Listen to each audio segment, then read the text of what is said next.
let's keep this thing moving in. Because this is the one out of all the questions I got for y'all that I'm really anxious to hear the answer. Because I know y'all are historians, okay? I keep saying that, and because I marvel at that shit. I'm not one of these motherfuckers who sit up here and I like to see people who can educate me on shit. You know what I'm saying? You know, I like that shit. And y'all boys can go take that shit back to the 1920s and goddamn can predict what the fuck finna happen in the 2020s. I love it. So, I'm gonna start with Zoe on this. Okay. Where does TC Taylor currently rank in the all-time pantheon of JSU coaches? Okay, right now, and when it's all said and done, where do you ultimately think he's gonna end up? All right, so where you got him at right now? The man got a black natty in that back pocket already. Okay. When it's all said and done, where you think he gonna rank? Well, what I'll say right now, I have him. I have him at sixth place right now. Okay, talk. I'm interested in this shit. All right, so as it stands right now, and I have them listed in order. So, number one, now there's a Mount Rushmore, so TC just out on the edge of it. He's coming in number 6, right? So he will be what we consider honorable mention. So we bear in mind this is his third season with 7-4 his first year, and then we go on, we win the SWAC, and he goes undefeated in conference play and wins the national championships in year 2. Where I would put TC is honorable mention, slated for number 6. Number 1 goes to W.C. Gordon without saying. We know why, right? All-time wins leader in Jackson history, and he won 8 titles in 10 years, right? Constant player. But we have to talk about who W.C. Gordon came up behind. He came up behind who? Bob Hill. He was on Bob Hill's staff, and then segueing up to head coach. Got Bob Hill as number 2 in Jackson State lore, right? Bob Hill only had one losing season in his history at Jackson State. Has 4 SWAC titles. His second most SWAC titles in Jackson State history. Coming in at number 3rd, a lot of people never talk about this, but it's a head coach that never had a losing season when he left Jackson State. That's Big John Merritt. Big John Merritt at Jackson State won 3 SWAC titles. Only had one losing season at Jackson State, and was the first head coach in the HBCU ranks to leave a school and take his OC and DC with him, as well as some players. I just think if John Merritt never leaves Jackson State, what Jackson State would have been, because he left to go to Tennessee State and never had a losing season ever. Right? So after John Merritt, that's going to raise some eyebrows. I got Deion Sanders. Over Big Daddy. Oh, you got to talk to him. I got him over Big Daddy, and I'm going to tell you why. You got to look at where Jackson State was when Deion Sanders took over. All right? And then look what it became. And still, in two seasons, because I'm going to do like him, we don't really count the spring. It happened, but we all know that he used it for practice to get ready for that fall. We all know it, right? The record still stands, but still, he used that to warm up, to preview for the fall. And so Deion Sanders, still as it may, in his first 3 seasons as a head coach, won 2 SWAC titles in 3 years. And, oh, by the way, went undefeated in conference play both years. All right? So only Bob Hill had a better record to start his career at Jackson State. Only Bob Hill did. Only difference is Deion Sanders was undefeated. Bob Hill never had an undefeated season at Jackson State. Okay. W.C. Gordon never had an undefeated season at Jackson State. Right? So Coach Prime was the first one to do it. So I got to put him there. Also, again, 2 conference championships and to get to a bowl game, he lost. But W.C. Gordon never won a playoff game. So his postseason record is not good. Right?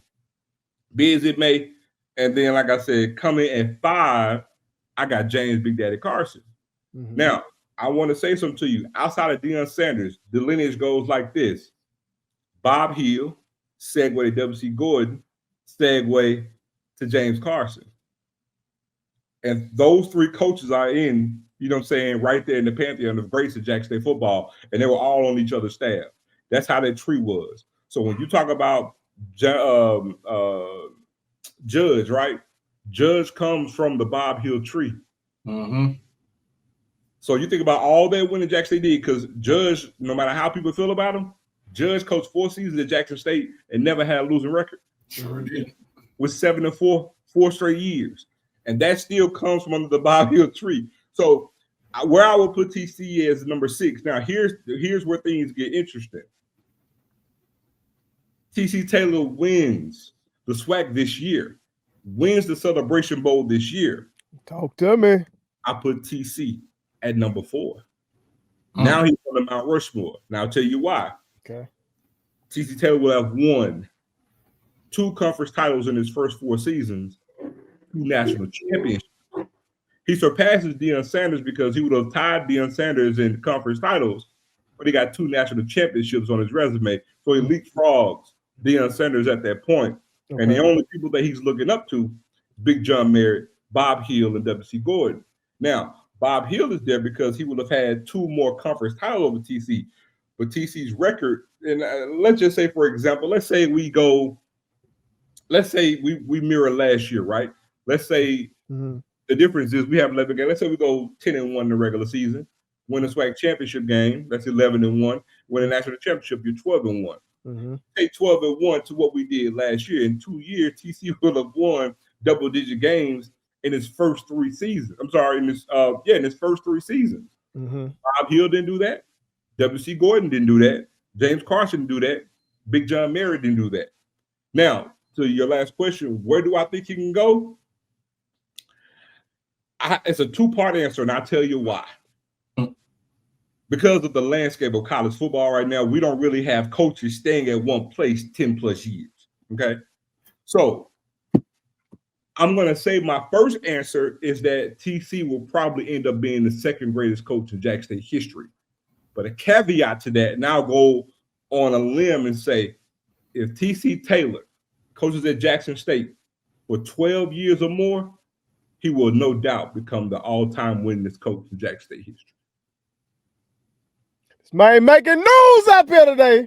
Man making news. Doc, talk to me now. This man here got me turned. Because see, I got here in 84. I got here during the W.C. Gordon era, but I was just a baby first. You feel me? I don't remember none of that. Oh, so what he's telling me is that I have a chance to witness history. You feel me? Yeah. And before you say anything, if you go back to Tiger Talk, the day that we announced TC Taylor is going to be hired as the head coach, you can go back and pull it up now. I said it then. I said TC Taylor as the head coach at Jackson State will be the closest thing that we've seen to W.C. Gordon since he was on the sideline. You said it on my show. I sure did. And I also said that when he gets here, not only is he going to win, I said he's going to dominate. I said it. And I'm telling you, if he stays 12 years, he's on pace now. And he has a cheat code, because when we talk about postseason play, we didn't have a SWAC championship game back then. We didn't have a bowl game to go to. So again, if TC gets to the point where he won 3 or 4 national championships, you know what I'm saying? He may not have that year. How you get to 12 years instead of like 10 or something like? Well, how'd you arrive at that year? What made you choose that year? Well, the reason why I say 12 is because, let me just go on the record. Now, unless TC Taylor becomes the SWAC version of Nick Saban, it's going to be hard pressed to win 8 titles in 10 years. That's what W.C. Gordon did, right? It's going to be hard to do that, right? I said that it can't be done because if something's been done before, records are meant to be broken. But that's in a 10-year span. You don't have to do it at 10. Okay. If I do it at 12 or 13, I can clip that. Okay. All right. I hear you. Talk to me, Doc. Now, y'all boy turning me up over here. What say you? Oh man, number 1 to me gonna be W.C. Gordon again. I mean, shit. Record speaks for itself. 8 out of 10. It does. Even his coaching in school history, there's nothing that you really can't beat that. Now, Now I would say, to me, I guess I would put, in my opinion, I would put Big John Merritt at number 2. You know, cause I mean, cause he started it all to us right there. You know, he started the whole thing, and of course he took his ball, he took his coaching, he took some players, went up to Nashville, to Tennessee State, and kicked everybody's ass for over 20 years. In no conference, he was an independent. He was an independent. The Tennessee A&I, let's put it just like that. It was an independent. So he was out there kicking everybody's ass. Of course, I'm gonna put Bob Hill at number 3, especially with the team that he had with you got 4 Hall of Famers on damn near on one team. Crazy, man. That shit crazy. You know, they didn't expect when they had him. When they had him. Yeah, they won the flag. Yeah. I'm gonna go with Dion at number 4. Be as it may, like I said, to me, I really don't count the spring season, but it is on his record right there, you know, going 4-3. But you know, like I said, you better catch me now.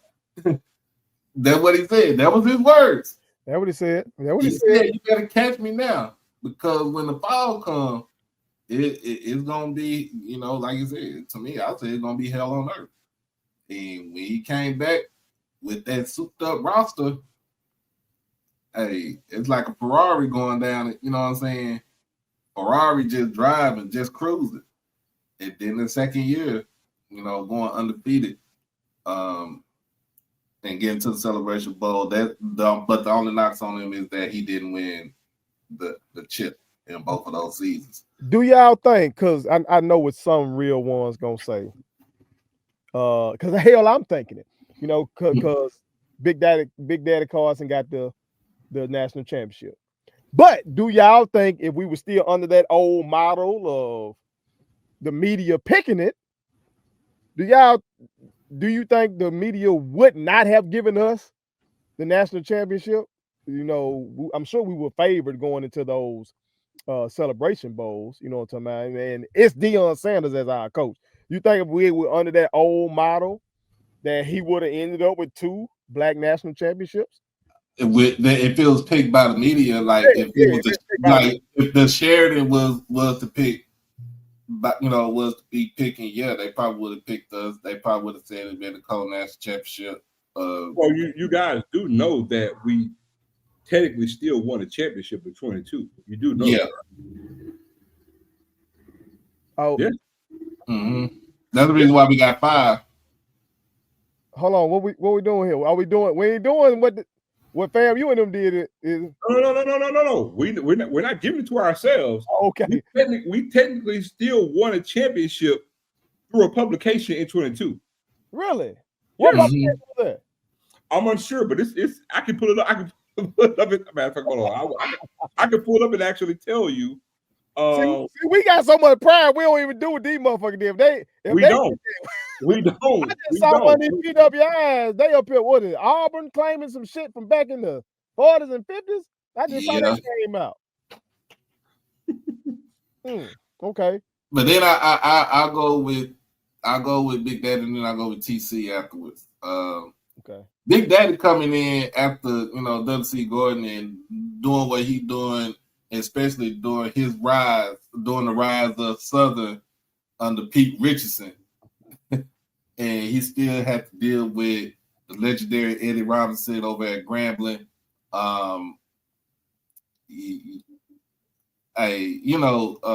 Alabama State. I think Alabama State won the chip in 1991. You gotta put Big Daddy up in there, and then you put TC right behind him. Like I said, if he comes in, go 10-1. Let's say we go 10-1, win SWAC championship, and go to the Celebration Bowl and win the Celebration Bowl again. Yes, you leapfrog. He leapfrogged his former head coach. You know what I'm saying? And he leapfrogs Deion Sanders, and I put him at I put him at number 3. And then of course I would put Judge right behind, because you gotta understand Judge did take us to the first SWAC championship in 1999. And he never, like he said, he never had a losing season as a head coach. Now I remember when, here's the funny thing, when I was in school, I remember Judge, of course he was coaching the O-line, but he was also one of the physical education teachers at Jackson State. So I remember taking a PE, and just as a course. Oh. And he was my teacher, man. How was he as a teacher? Nah, he was cool. He was laid back. Okay. I even asked, like, when he became the head coach, I asked him questions like, "Coach, what's going on? What I'm saying? What's up with the defense?" Like, you didn't know. You already started your journalistic journey already. Yeah, I was already a broadcast journalist, amazing. Oh, okay, shit. So, I didn't know that. Yeah, when I got there, that was my major, mass comm. Oh, okay. Broadcast journalism, and like y'all were made to do this shit. What we talking about? Okay. I was a mass comm major, Jackson. I came in, with I remember coming in. That's the reason why Rob J is one of my favorites. I remember meeting Burt Bell. Burt Bell, that man taught me a lot. He taught us a lot of things in my colloquial class. So yeah, man. But hey, Judge was a real one. And he'll tell you like it is. But he, you know what I'm saying, he had a heart of gold. But when it came down to a football team, like he was no nonsense with a football team. I think if would have stayed, if Jerry Mack would have stayed, and John Shannon would have stayed on staff. Well, Jerry Mack was a player, but John Shannon would have stayed on staff. I think we would have won a couple more national championships with him. I think a lot of people know too that last year that John Shannon was here, Jackson State got ranked all the way up to in the top 5 in the country. We got as high as number 4 in the country that last year under John Shannon. But I did find that publication, man. It's BCSN, and they claimed and they gave us a national championship in 2021. Shout out to Dr. Cavill. Shout out.